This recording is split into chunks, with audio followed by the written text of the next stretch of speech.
നമസ്കാരം. വാർത്തകൾ വായിക്കുന്നത് ഷാജി കടക്കൽ.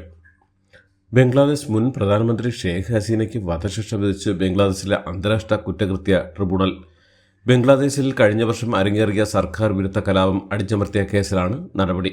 മനുഷ്യരാശിക്ക് എതിരായ കുറ്റകൃത്യങ്ങൾ തെളിഞ്ഞെന്നാണ് കോടതി നിരീക്ഷണം. ജൂലൈ 15 മുതൽ ഓഗസ്റ്റ് 15 വരെ നീണ്ട പ്രക്ഷോഭത്തിൽ 1400ഓളം പേർ കൊല്ലപ്പെട്ടുവെന്നാണ് UN കണക്ക്. ബംഗ്ലാദേശ് മുൻ പ്രധാനമന്ത്രി ഷെയ്ഖ് ഹസീനയ്ക്ക് വധശിക്ഷ നൽകിയ നടപടി ശ്രദ്ധയിൽപ്പെട്ടുവെന്നും ബംഗ്ലാദേശ് ജനങ്ങളുടെ താൽപ്പര്യം സംരക്ഷിക്കാൻ ഇന്ത്യ പ്രതിബദ്ധമാണെന്നും വിദേശകാര്യ മന്ത്രാലയം. ബംഗ്ലാദേശിന്റെ സ്ഥിരത, സമാധാനം, ജനാധിപത്യം എന്നിവയ്ക്ക് എല്ലാ കക്ഷികളുമായും ആശയവിനിമയം തുടരും എന്നും ഇന്ത്യ വ്യക്തമാക്കി. എന്നാൽ രാഷ്ട്രീയ കാരണങ്ങളാലുള്ള കേസിന് കുറ്റവാളികളെ കൈമാറുള്ള ഉടമ്പടി ബാധകമല്ല എന്നാണ് കേന്ദ്ര സർക്കാർ വൃത്തങ്ങൾ നൽകുന്ന സൂചന. 2024 ജൂലൈയിലുണ്ടായ പ്രക്ഷോഭത്തെ തുടർന്ന് ഓഗസ്റ്റ് 5 രാജിവെച്ച് നാടുവിട്ട ഹസീന അന്നു മുതൽ ഇന്ത്യയിലാണ് കഴിയുന്നത്. തനിക്ക് വധശിക്ഷ നൽകിയ അന്താരാഷ്ട്ര കുറ്റകൃത്യ ട്രിബ്യൂണലിന്റെ വിധി പക്ഷപാതപരവും രാഷ്ട്രീയ പ്രേരിതവുമാണെന്നും ബംഗ്ലാദേശ് മുൻ പ്രധാനമന്ത്രി ഷെയ്ഖ് ഹസീന. ജനാധിപത്യപരമായ അധികാരമില്ലാത്ത ഒരു വ്യാജ ട്രിബ്യൂണലാണ് ഈ വിധി പുറപ്പെടുവിച്ചതെന്നും ഷെയ്ഖ് ഹസീന ഡൽഹിയിൽ പ്രതികരിച്ചു.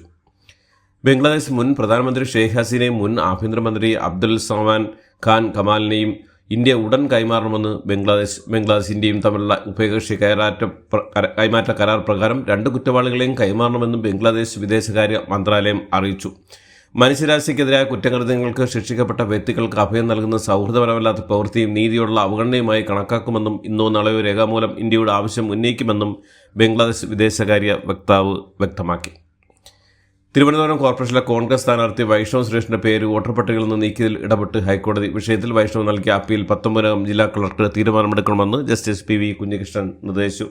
2 ദിവസത്തിനകം തീരുമാനമെടുത്തില്ലെങ്കിൽ ഹൈക്കോടതി ഇടപെടുമെന്നും മറ്റ് നടപടികളെടുക്കുമെന്നും വ്യക്തമായിട്ടുണ്ട്. 24 വയസ്സ് മാത്രം പ്രായമുള്ള പെൺകുട്ടിയെ സാങ്കേതിക കാരണങ്ങളുടെ പേരിൽ തെരഞ്ഞെടുപ്പിൽ മത്സരിപ്പിക്കാതിരിക്കരുതെന്നും വെറും രാഷ്ട്രീയം കളിക്കരുതുമെന്നാണ് ഹൈക്കോടതി വ്യക്തമാക്കിയത്. വൈഷ്ണവിയുടെ സ്ഥാനാർത്ഥ്യം പ്രഖ്യാപിച്ച ശേഷമാണ് വോട്ടർ പട്ടികയിൽ നിന്ന് പേര് വെട്ടിപ്പോകുന്നത്. തിരുവനന്തപുരം കോർപ്പറേഷനിലെ മുട്ടറ ഡിവിഷനിലെ കോൺഗ്രസ് സ്ഥാനാർത്ഥി വൈഷ്ണവ് സുരേഷിന് CPM നൽകിയ പരാതിയുടെ അടിസ്ഥാനത്തിൽ തെരഞ്ഞെടുപ്പ് കമ്മീഷൻ വോട്ടർ പട്ടികയിൽ നിന്ന് നീക്കം ചെയ്ത നടപടിയിൽ CPMനെ രൂക്ഷമായി വിമർശിച്ച് പാലക്കാട് MLA രാഹുൽ മാങ്കുട്ടത്തിൽ. 24 വയസ്സ് പ്രായമുള്ള കന്യാംഗത്തിന് ഇറങ്ങുന്ന ഒരു KSUക്കാരുടെ സ്ഥാനാർത്ഥി നിങ്ങൾക്ക് ഇത്രമേൽ അസ്വസ്ഥത ഉണ്ടാക്കിയെങ്കിൽ നിങ്ങളുടെ കൗണ്ട് ഡൗൺ തുടങ്ങിയെന്ന് നിങ്ങൾ തന്നെ സമ്മതിക്കുന്നു പിണറായിസ്റ്റുകളെ എന്നാണ് രാഹുൽ ഫേസ്ബുക്കിൽ കുറിച്ചത്.